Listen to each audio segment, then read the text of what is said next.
Baik. Selamat malam kembali Bapak Ibu dari Loving Praying Family. Dan kesempatan kali ini saya ingin juga melanjutkan tema yang bulan September lalu saya pernah menyampaikan tentang hamba Tuhan, Bunda Maria sebagai hamba Tuhan.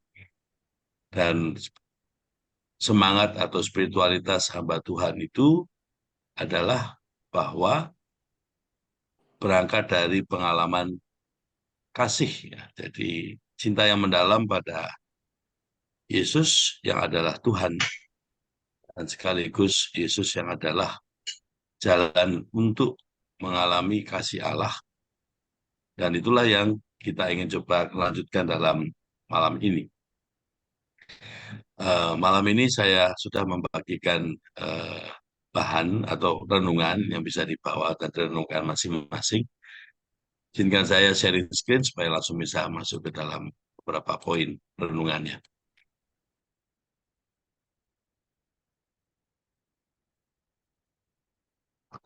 Eh, saya ingin berangkat dari apa yang pernah disampaikan kepada mereka ketiga orang yang menerima penampakan dari Bunda Maria di Fatima. Dan dalam pesannya itu ada 15 pesan, dan yang saya mengambil kali ini adalah 6 pesan yang ingin saya coba dalami bersama malam ini. Di situ Ibu Maria menyampaikan pesannya. Barang siapa dengan setia menghormatiku dengan berdoa rosario akan menerima rahmat yang istimewa. Ibu Maria berjanji akan melindungi secara khusus dan memberi rahmat yang berlimpah kepada yang berdoa rosario. Dan rosario menjadi perisai yang ampuh melawan kejahatan, menghancurkan sifat-sifat yang tidak baik.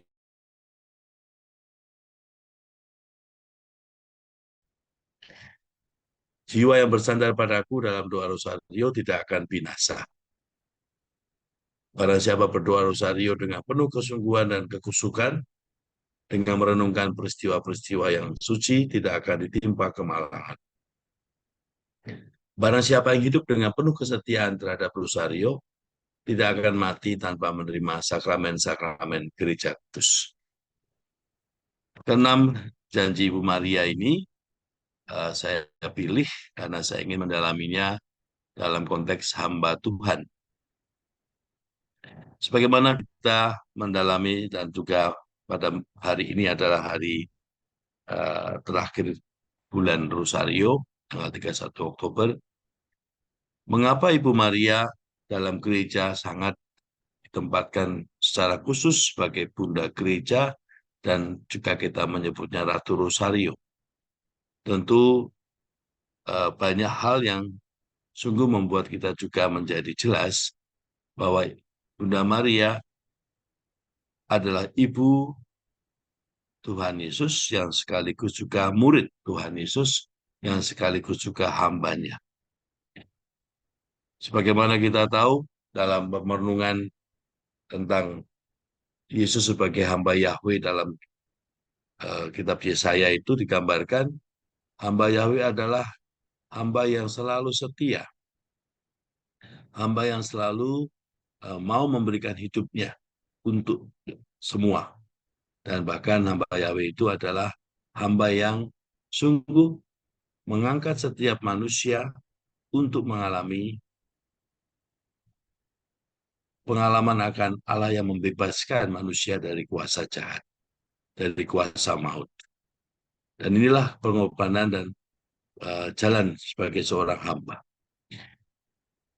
Kiranya ini juga yang saya akan bawa bahwa Bunda Maria pun juga seperti itu.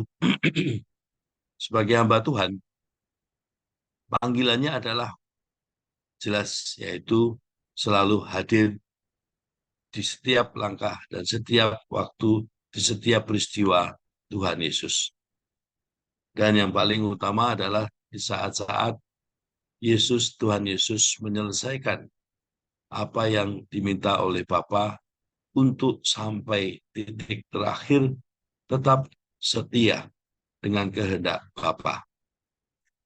Dan salib sebagai jalan adalah jalan yang Tuhan pilih, Tuhan terima, dan Tuhan alami sebagai jalan yang membawa semua kepada pengalaman berahmat, yaitu dibawa ke dalam kepenuhan hidup, bersatu dalam kerahiman Tuhan. Dalam poin pertama, Bunda Maria mengatakan, barang siapa dengan setia menghormatiku akan menerima rahmat yang istimewa. Dan rahmat itu adalah apa? Disebutkan di dalam poin kedua, ia melindungi kita secara khusus. Dan bahkan tidak hanya melindungi secara khusus dengan Ibu Maria selalu membawa kita ke dalam keselamatan, tetapi juga menjadikan rosario sebagai perisai yang melindungi kita. Di sini saya mau melihat bagaimana teladan Ibu Maria. Sejak Ibu Maria menjadi ibu, ketika Yesus meminta, "Ibu, inilah anak-anakmu," dan Yohanes juga menerima permintaan dari Yesus, "Inilah ibumu." Maka di sini Ibu Maria selalu menjadi pelindung, perisai dari segala yang jahat. Kita tahu bagaimana gambaran Bunda Maria dalam setiap wajahnya dan setiap patungnya adalah menginjak setan. Disinilah yang menjadi kekuatan dari Ibu Maria sebagai perisai yang melindungi jiwa-jiwa, yang membawa jiwa-jiwa selalu datang pada Yesus. Karena Yesuslah keselamatan. Karena Yesuslah kepenuhan dari kemanusiaan kita yang adalah gambaran Allah. Dan Yesus sebagai Allah, kita menemukan di sana seluruh wajah-wajah semua ciptaan, yaitu menjadi kepenuhan kemanusiaan yang membawa kemuliaan Tuhan. Maka dalam nomor 4, siapapun yang bersandar pada Bunda Maria dalam doa rosario tidak akan binasa. Dalam iman kita mengamini bahwa Yesus bangkit mengalahkan kuasa dosa dan kuasa maut. Dengan iman ini kita menyadari bahwa tidak ada satupun dosa yang membawa kita kepada maut, karena telah dikalahkan. Dan itulah artinya salib di dalam konteks iman kita, di mana salib adalah tanda kemenangan dan kita telah dimenangkan oleh Yesus. Dan disitulah peranan Ibu Maria, selalu membawa orang untuk datang pada Yesus, karena dengan datang pada Yesus itulah orang menemukan kita semua adalah hamba yang selalu dipanggil untuk membawa banyak orang datang pada Yesus. Dan nomor 5, barang siapa berdoa rosario dengan penuh sungguh-sungguh dan kekusukan, dengan merenungkan peristiwa-peristiwa suci, tidak akan ditimpa kemalangan. Peranan Bunda Maria di sini adalah mengajak semua menggunakan rosario untuk selalu mengingat apa yang Yesus lakukan dalam jalan salib itu. Dalam bulan September saya mengajak Bapak Ibu merenungkan tentang 7 duka cita Ibu Maria. 7 duka cita itu menggambarkan bagaimana Bunda Maria selalu menjalankan tugasnya, perutusannya sebagai hamba, yaitu menemani semua perjalanan-perjalanan yang Yesus jalani untuk menggenapi perutusannya. Mulai dari nubuat Nabi Simeon sampai pada jalan salib. Dan di sini saya melihat bagaimana rosario adalah suatu perisai yang jelas sekali. Dengan rosario itu, siapapun yang berdoa, sungguh ambil bagian dalam peristiwa-peristiwa suci dan menjadi tanda bahwa itulah yang selalu mengingatkan kita akan kemenangan Kristus mengalahkan kuasa maut. Maka poin yang keenam, barang siapa yang hidup dengan penuh kesetiaan terhadap Rosario tidak akan mati tanpa menerima sakramen-sakramen gereja kudus. Kita menyadari bahwa gereja adalah sakramen Kristus. Gereja adalah tanda kehadiran Kristus. Dan gereja adalah jalan yang membawa kita kepada Yesus. Maka peranan dan teladan Ibu Maria yang paling nyata adalah menjaga semua umat Allah yang ada di dalam gereja untuk selalu mengalami sakramen-sakramen itu. Mari coba kita lihat secara lebih dalam tentang bagaimana Ibu Maria eh, menjadi hamba Tuhan dalam arti lewat Rosario, ia menjadi pribadi yang sekaligus ibu gereja yang menjaga kita semua untuk menggunakan perisai ini membawa jiwa-jiwa datang pada Yesus. Saya mau mencoba merenungkannya dan sebagaimana saya juga punya devosi khusus juga kepada Ibu Teresa dari Kalkuta. Saya mencoba memahami peranan hamba Tuhan Ibu Maria ini dalam hidup Ibu Teresa dari Kalkuta. Dan kata kuncinya di sana adalah setia menjadi hamba Tuhan, membawa jiwa-jiwa datang pada Yesus.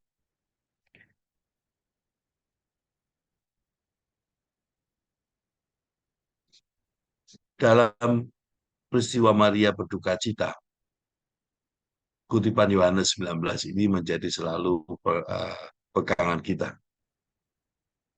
Ketika Yesus melihat ibunya dan muridnya yang dikasihinya di sampingnya berkata kepada ibunya, "Ibu, inilah anakmu," dan kepada muridnya, "Inilah ibumu." Sejak saat itulah kita menemukan kita tidak sendirian. Siapapun yang percaya pada Yesus secara nyata selalu didampingi oleh Ibu Maria. Mengapa peranan duka cita ini menjadi salah satu pintu masuk kita untuk memahami peranan hamba Tuhan dari Ibu Maria? Karena memang disitulah Ibu Maria selalu setia menemani semua jalan duka cita yang dilalui oleh Yesus. Karena manusia menolak Tuhan. Jadi duka cita itu bukan tentang darah yang mengalir, bukan tentang siksaan, tetapi di sini duka cita yang mendalam adalah sekalipun Tuhan menjalani jalan salib, tetap saja ada banyak orang yang masih menolak. Itulah duka cita yang mendalam dari Bunda Maria. Maka di situ tugas Bunda Maria tak pernah selesai. Terus karena masih banyak manusia sampai hari ini pun yang tidak datang pada Tuhan sekalipun tahu Yesus menderita bagi kita semua. Sekalipun tahu bahwa jalan salib itu adalah untuk menyelamatkan semua. Tetapi tetap manusia dan bahkan umat di dalam gereja pun masih belum sungguh-sungguh melihat itu sebagai jalan yang Tuhan berikan untuk kita semua. Maka di sini Bunda Maria sangat jelas dia butuh kita semua. Bunda Maria selalu mengundang kita semua untuk juga seperti dia menjadi hamba Tuhan dalam arti membawa jiwa-jiwa datang pada Tuhan. Saya menemukan salah satu pribadinya adalah yang diundang oleh Bunda Maria adalah Ibu Teresa. Devosinya pada Ibu Maria sangat kuat, sangat jelas. Ibu Teresa selalu menempatkan bahwa yang memanggil adalah Yesus, tetapi yang terus meneguhkan untuk menjalankan misi dari Yesus adalah Ibu Maria. Bagaimana menggambarkan Ibu Maria membutuhkan kita semua sebagai hamba-hamba Tuhan untuk membawa jiwa-jiwa, tidak lain adalah karena cinta semua kepada Yesus. Bagaimana memahami cinta Maria kepada Yesus? Saya mencoba mendalaminya dari Ibu Teresa. Ada tiga hal yang ingin saya sampaikan di sini bagaimana kesetiaan Ibu Teresa untuk terus menjadi hamba Tuhan juga menggambarkan, menunjukkan kualitas kesetiaan Ibu Maria dalam menjadi hamba Tuhan. Yang pertama adalah cinta yang mendalam kepada Tuhan dan sesama itulah yang selalu menjadi dasar dari bagaimana menjadi hamba Tuhan. Dan khususnya dalam hal ini, Ibu Teresa mendapat panggilan khusus dari uh, Yesus untuk mencintai dan membawa mereka yang tersingkir dan tersakiti. Dalam buku Come Be My Light, dari pengakuan Ibu Teresa dari Kalkuta, yang menulis salah satunya, saya ingin mencintai Yesus sebagaimana Yesus selama ini belum pernah saya cintai. Dan dengan suatu kelembutan secara pribadi dan suatu cinta yang dalam, yang intimate ya. Jadi apa yang menggerakkan Ibu Teresa adalah saya ingin mencintai Yesus bagaimana Yesus selama ini tidak pernah dicintai oleh banyak orang. Artinya dalam arti ini adalah saya ingin mencintai Yesus dengan tujuan orang-orang yang menolak Yesus juga mempunyai cinta yang sama. Dan satu hal yang selalu dikatakan dalam buku itu adalah ia tidak pernah satu kali pun meninggalkan Tuhan untuk apapun yang Tuhan kehendaki. Dan mengambil, kata Yesus, saya haus sebagai kekuatan dari panggilannya. Kata-kata Yesus dalam saya haus itu menggambarkan bahwa Tuhan masih terus meminta banyak orang untuk membawa jiwa-jiwa kepadanya karena kehausan Yesus makin menjadi. Khususnya ketika dengan segala perkembangan dunia dan perkembangan teknologi dan semuanya, manusia semakin menjauh dari Allah. Semakin manusia menjauh dan menolak Allah, semakin Yesus kehausannya bertambah. Maka Bunda Teresa sebagai hamba Tuhan, dia menemukan dirinya mengurangi dahaga Yesus, itulah perutusannya. Saya pun juga boleh mengatakan bahwa sebagai hamba Tuhan, Bunda Maria menyampaikan peranannya di dalam kata-kata Ibu Teresa, mengurangi penderitaan Tuhan, mengurangi kehausan Tuhan, itulah panggilan hamba Tuhan. Kita tahu sebagai hamba kita pun juga memahami setiap hamba yang benar-benar didorong oleh cinta yang mendalam kepada Tuannya, pasti dia, Tuhan hambanya tidak ingin Tuannya haus. Pasti tidak ingin Tuannya menderita. Pasti tidak ingin Tuannya, keinginan dan kehendak Tuannya tidak terlaksana. Ini bukan dalam konteks bahwa hamba itu adalah di bawah Tuannya, tetapi karena cinta yang mendalam sebagai hamba, ia ingin apa yang dikehendaki dan apa yang dialami oleh Tuannya sungguh-sungguh dapat dipenuhi. Tetapi menjalankan perutusan sebagai hamba Tuhan itu bukanlah jalan terang, bukanlah jalan mudah. Karena di situ Ibu Teresa dari Kalkuta menyampaikan, menjadi hamba Tuhan jalannya adalah kegelapan. Kegelapan dalam arti apa? Kegelapan dalam arti tidak ada banyak hiburan, tidak ada banyak reward. Yang ada hanya satu hal, semakin menemukan banyak orang yang belum datang pada Yesus. Setiap satu orang datang pada Yesus, 10 orang meninggalkan Tuhan. Setiap satu orang dibawa lagi, masih banyak lagi yang meninggalkan Tuhan. Maka di sini menjadi hamba Tuhan, membawa jiwa-jiwa, khususnya mereka-mereka yang tersingkir, yang dijumpai dalam hidup dan pelayanan Ibu Teresa, adalah suatu panggilan yang terus-menerus dan terus-menerus untuk Tuhan. Maka bagi Ibu Teresa dari Kalkuta, yang membuat dia menjadi sungguh selalu setia dalam kehambaannya untuk Yesus adalah dengan kata-kata yang terakhir. The greater the pain and the darker the darkness, the sweeter will be my smile at God. Jadi ketika dia menghadapi kenyataan bahwa semakin pedihnya hatinya melihat banyak orang tidak datang pada Tuhan, semakin dia melihat Yesus. Karena apa? Dia semakin menemukan setiap jiwa-jiwa yang dibawa pada Yesus, itulah persembahan smile-nya kepada Tuhan.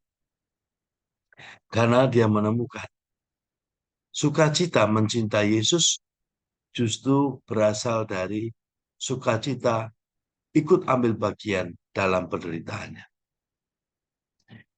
Bapak Ibu, 3 hal ini yang saya temukan di dalam memahami hamba Tuhan dalam diri Ibu Maria, lewat bagaimana Ibu Maria juga memanggil banyak orang untuk ikut terlibat dalam membawa banyak orang datang pada Tuhan.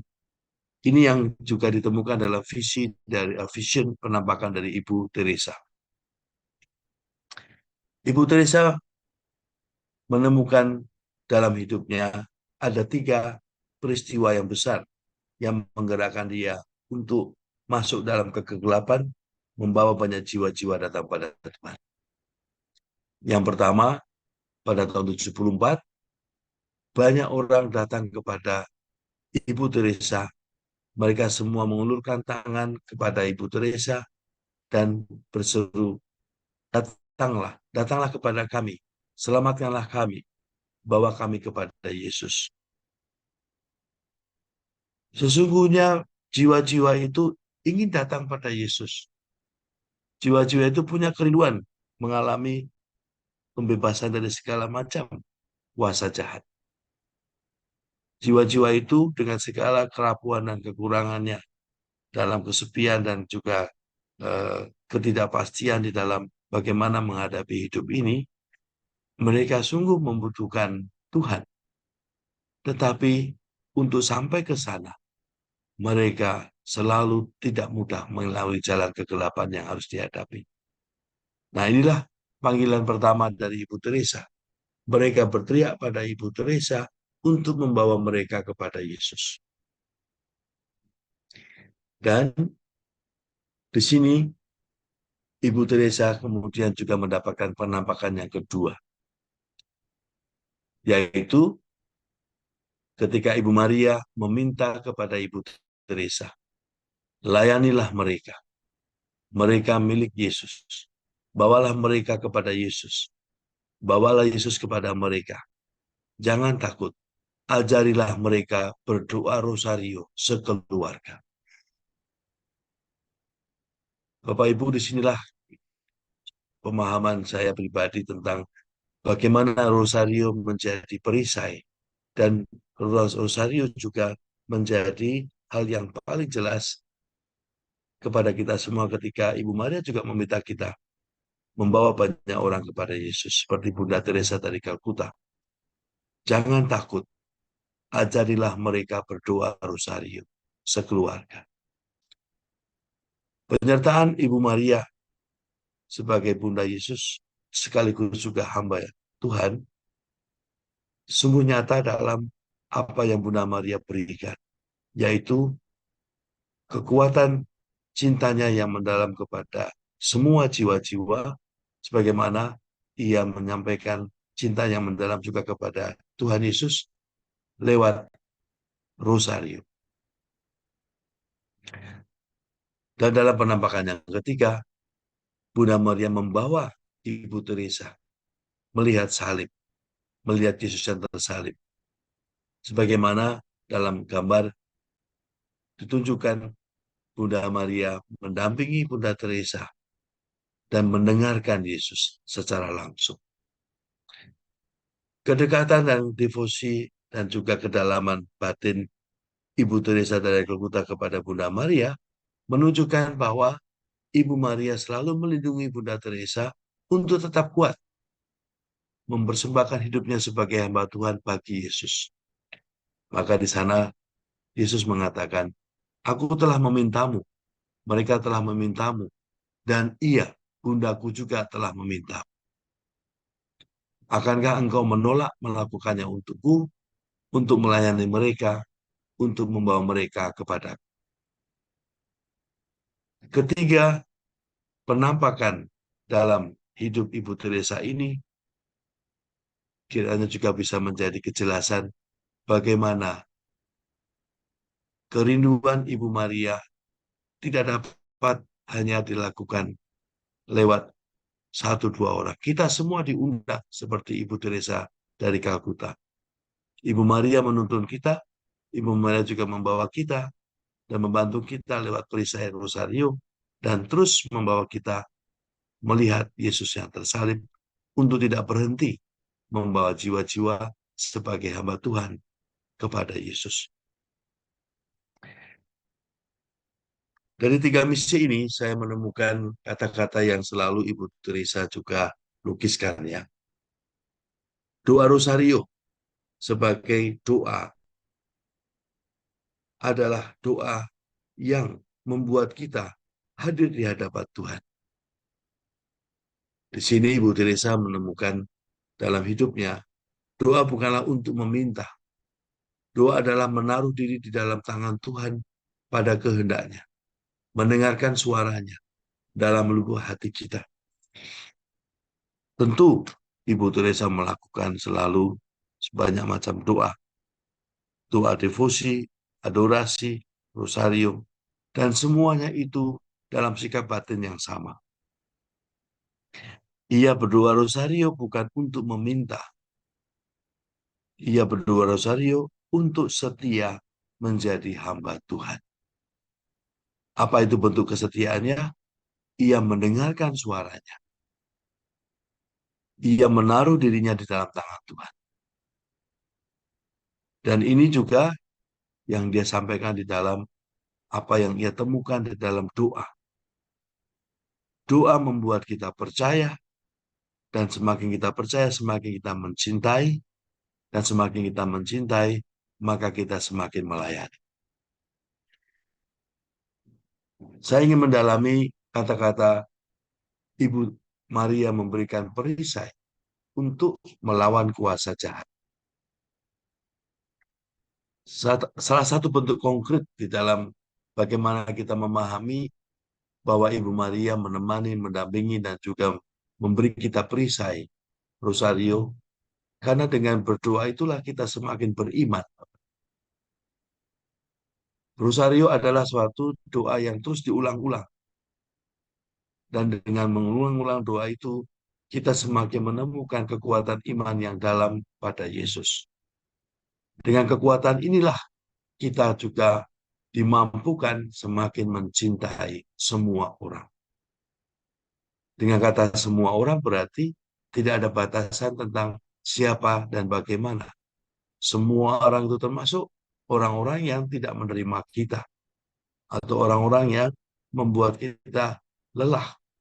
Tetapi kita tetap mempunyai kekuatan karena doa kita adalah doa yang membawa kita hadir di hadapan Tuhan untuk mencintai semua. Maka di sini kalau Ibu Teresa mengatakan semakin kita berdoa, semakin beriman dan semakin mencinta, kekuatan cinta ini bukanlah tentang kekuatan kita mempunyai suatu ikatan emosional, tetapi kekuatan untuk terus memandang Yesus sebagai sumber kekuatan kita dan membawa semua orang datang kepada Yesus. Bapak, Ibu, Saudara-saudari, saya mau mencoba membawa kekuatan doa itu dalam salah satu kisah nyata di mana selama hampir 300 tahun ya di Jepang terjadi yang namanya zaman kemartiran. Kebetulan saya pernah di sana selama 16 tahun dan di saat sebelum saya pulang ke Indonesia saya 6 bulan tinggal di Nagasaki dan pada saat saya tinggal di Nagasaki saya punya kesempatan untuk mendalami kisah para martir dan juga semua umat cerita-cerita tentang umat Jepang selama zaman penganiayaan. Yang saya kagum adalah apa? Persis seperti yang dikatakan di dalam Kisah Para Rasul bab 2 ayat 41 sampai 45. Di situ digambarkan bagaimana semua umat Allah yang disatukan oleh iman pada Yesus, mereka selalu setia pada ajaran para rasul dan berkumpul dan berdoa dan memecah roti. Saya mau membawa di sini kekuatan doa, Bapak Ibu ya. Tadi kita sudah melihat bagaimana doa Rosario adalah doa yang menjadi perisai kita melawan kuasa jahat. Dan Ibu Teresa juga menemukan doa adalah yang semakin membuat kita beriman. Dan itulah kekuatan hamba Tuhan. Kekuatan hamba Tuhan adalah selalu berdoa, hadir di hadapan Tuhan. Sudah kita sampaikan tadi, ya, dari Bu Teresa de Calcutta, doa itu bukan tentang meminta. Doa itu bukan tentang membuat kita apa yang kita inginkan dikabulkan. Tapi sikap batin seorang hamba Tuhan dalam kaitan doa adalah hadir di hadapan Tuhan, hadir untuk dipakai oleh Tuhan, dan hadir untuk semakin mencintai Tuhan. Dalam konteks kemartiran di Jepang, yang saya kagumi adalah mereka semua selalu diteguhkan imannya lewat berkumpul berdoa. Meskipun imam-imam ditangkap dan tidak ada lagi imam yang dapat melayani pelayanan sakramen, tapi mereka setia berkumpul di dalam satu kelompok secara sambil bersembunyi, mereka merayakan terus iman mereka dalam doa-doa itu. Dan jelas sekali ditunjukkan dalam semua cerita dan semua tulisan bagaimana selama 300 tahun mereka itu tetap setia beriman, tentu dengan segala macam perubahan bentuk doa-doa, tetapi yang tidak berubah adalah apa? Doa Rosario. Saya menemukan di museum-museum, di tempat-tempat di mana tempat-tempat persembunyian itu sekarang menjadi gereja, dan di semua gereja yang ada itu selalu ada butir-butir Rosario dan selalu ada patung Bunda Maria. Untuk mengelabui, maka mereka menggunakan patung Kuan Yin ya. Jadi seorang wanita yang menggendong anak, dan bagi orang dari Cina itu salah satu pemahaman tentang Dewi Ibu ya, Kuan Yin. Tapi itu dipakai oleh umat Katolik, umat Kristiani yang dalam masa kemartiran untuk dipakai untuk berdoa. Karena memegang benda-benda rohani seperti salib, rosario itu pasti akan ditangkap. Nah, salah satu yang juga buat saya mengesan adalah karena bahayanya membawa benda-benda rohani itu, mereka membagi-bagi butir rosario. Jadi mereka tidak membawa rosario utuh, tapi memang mengantungi butir-butir rosario. Dan itu menjadi cara mereka berdoa. Saya ingin menyampaikan kepada Bapak Ibu bagaimana kisah di balik cerita semua tentang kemartiran selama lebih dari hampir 300 tahun itu. Ini adalah tempat-tempat di mana mereka bersembunyi atau tempat-tempat mereka menjadi martir ya. Ini adalah gereja-gereja besar di mana banyak sekali pada tahun-tahun kemartiran itu umat umat yang bersembunyi untuk terus berdoa dan terus melanjutkan iman mereka. Salah satunya adalah ini, Tabira Church ya. Di sini ada gereja di Hirado dari Nagasaki, dan ada di sini gereja sebentar, ini Aura Katedral ya. Aura itu adalah tempat di mana pertama kali setelah 300 tahun setelah restorasi Meiji, memasuki zaman restorasi Meiji, kebebasan beragama, di sini pertama kali umat yang bersembunyi sekitar ratusan tahun itu bertemu dengan imam yang sudah memang lebih mudah pada zamannya untuk kembali kepada gereja Katolik. Dan tiga hal yang ditanya oleh umat yang bersembunyi itu. Apakah waktu itu nama pastornya, saya lupa namanya, pastor ini ditanya oleh umat, apakah satu percaya kepada Bunda Maria lewat Rosario? Lalu apakah berdoa Bapa kami? Dan yang ketiga, apakah percaya pada Paus?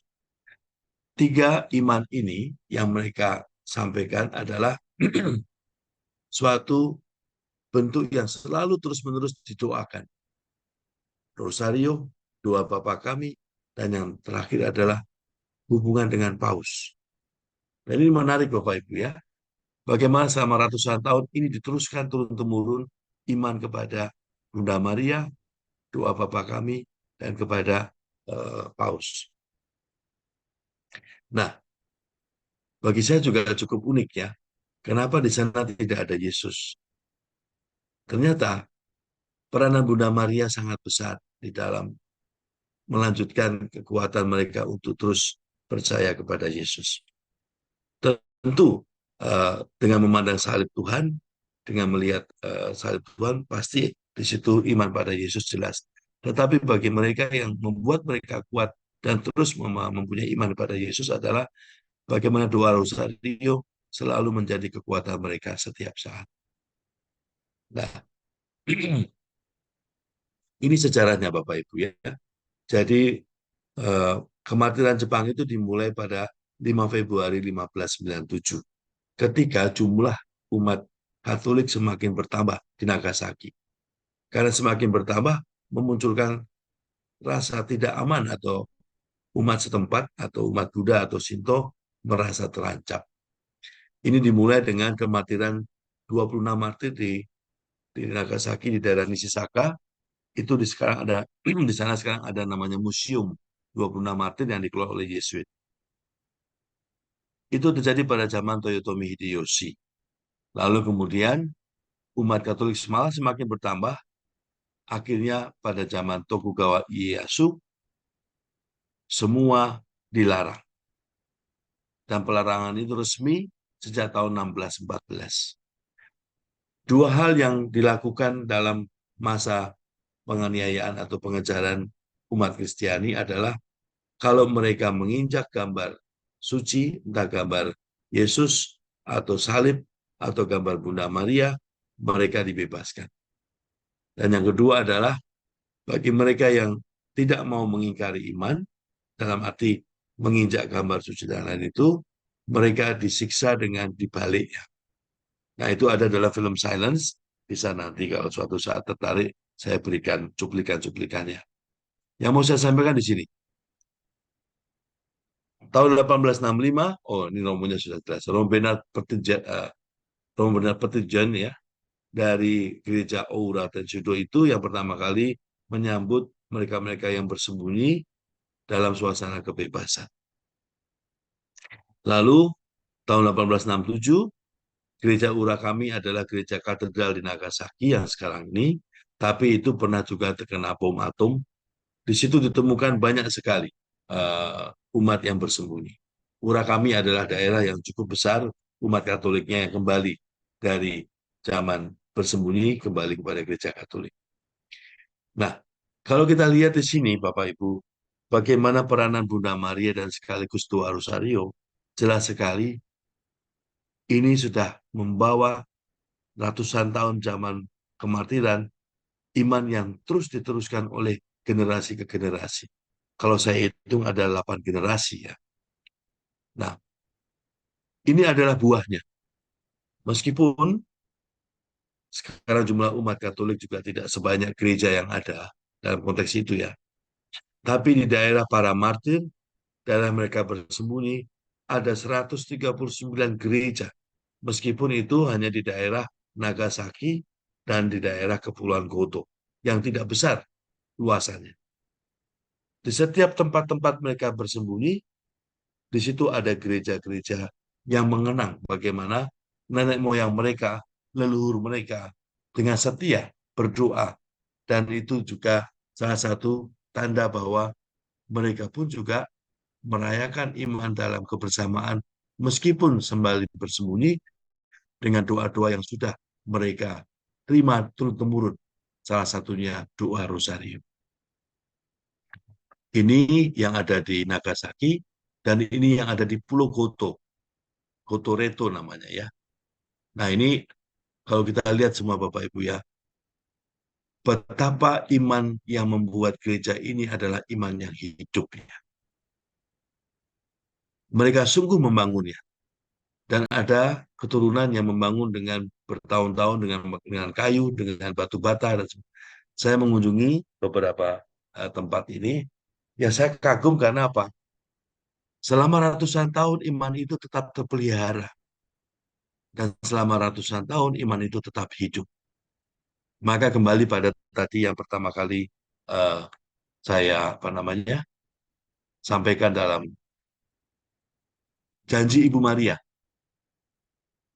siapapun yang menggunakan rosario sebagai perisai akan dilindungi, dan siapapun yang bersandar tidak akan binasa. Dan siapapun yang terus punya kesetiaan dan kekhususan berdoa dengan peristiwa-peristiwa suci tidak akan ditimpa kemalangan. Bapak Ibu, saya mau mengakhiri renungan ini dengan video dari Ibu Teresa. Bagaimana kesetiaan sebagai hamba Tuhan membawa jiwa-jiwa itu adalah juga apa yang Ibu Maria tunjukkan kepada kita sebagai hamba Tuhan.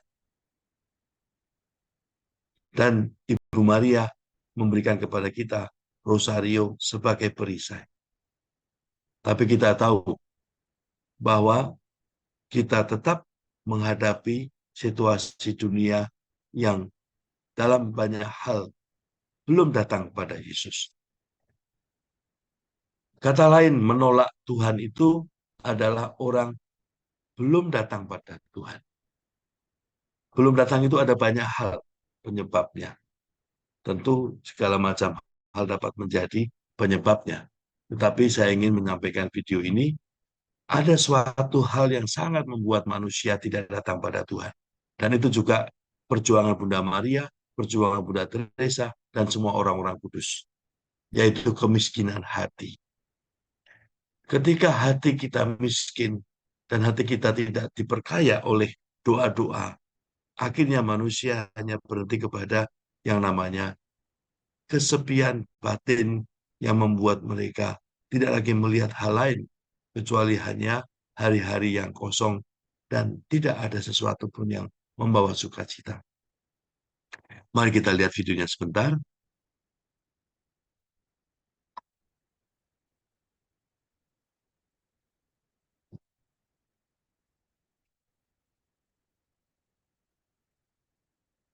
Ada masalah dengan mau saya.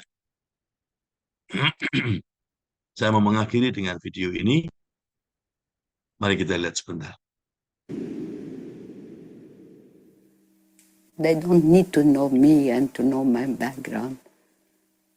I am what I am in the eyes of God. But it's very important for people to know the poor. Material poverty, you can always satisfy with material. The unwanted, the unloved, the uncared, the forgotten, the lonely. This is much greater poverty. Today, Passion of Christ is relived in each one of us in a different way. The loneliness of Jesus, the pain and the suffering of Jesus in Gethsemane that caused perspiration of blood, I think that was much greater than even the crucifixion itself. Crucifixion was temporary on the flesh, but the agony of the loneliness, or the agony of being rejected, being left alone, caused that perspiration of blood. And I think today we see that loneliness being relieved in many, many rich countries where people are going through a torture of being unwanted, rejected. And I think that is the greatest suffering and the greatest poverty today. But I think that the simplest way to show God's love and that God loves us is what Jesus came to teach us, is that love for one another.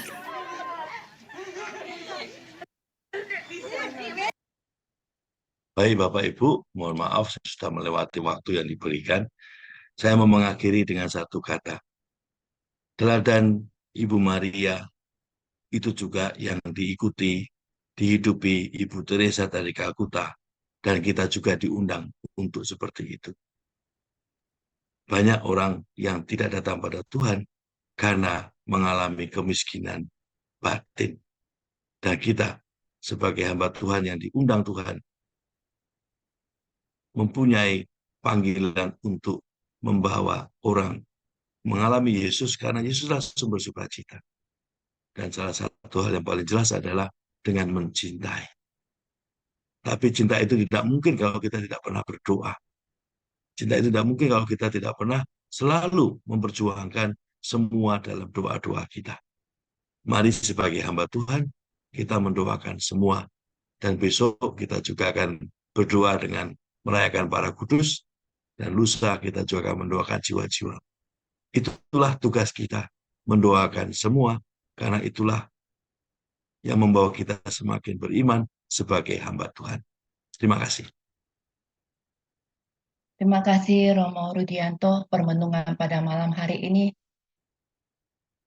Memang ini hari terakhir bulan Rosario, dan Romo mengangkat panggilan dan teladan sebagai hamba Tuhan dalam hidup Bunda Maria, membuat kami semakin mengenal Bunda Maria.